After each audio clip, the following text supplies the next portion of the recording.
Here I'm doing an oil change on a 23 Toyota Prius, and applies to 24 and 25 as well. It has the same 2.0 hybrid engine. And I'm just going to show how to do a quick oil change here. You have your fill cap here, and you have your dipstick with the yellow tab there. It does take 0W16, and then later I'll show how much it takes. If you want to see what engine it has the 2.0. It has marked right here on the top of the hood. So at the bottom you have a little plastic cover with 4 10mm bolts. This is what it looks like. And then when you take off the cover, there's your 14mm drain bolt, and then there's the oil filter too. Pretty easy. The oil drain plug is 30 foot-pounds when you put it back on and replace the gasket.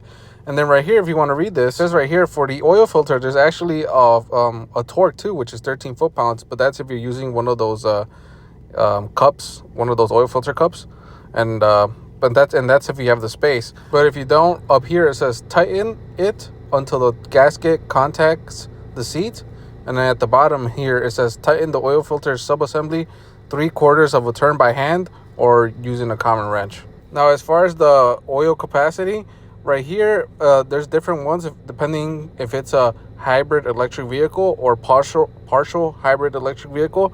The one I was working on was an HEV, and right here it says drain and refill with oil filter change 4.4 US quarts. And like I said, again, it was 0W16, but once I checked everything, it was actually more about 4.5 until it was actually at the full mark on the dipstick. The dipstick pretty much looks like this. It has 2 little dots, and you want the oil to be in the middle of those or at the top. Then right here, I knew it was an HEV because at the back of the car it says HEV. Now you're probably gonna have a maintenance light, and to reset that, you're gonna want to use this button right here, right at the left corner.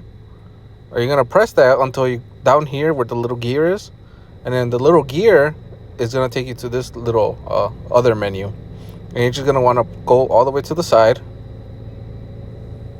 where it says vehicle settings, which is one more right there, and then you hold OK, and then you go down to scheduled maintenance. There's 2 of them. There's scheduled maintenance, and then there's I think it just says oil maintenance. So you go up, reset that, you go back,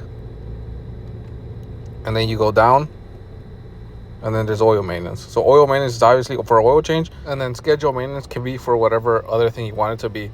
I'm sure there's a way to change it, but I don't know. So if you have any questions, just let me know and I'll try to help you out.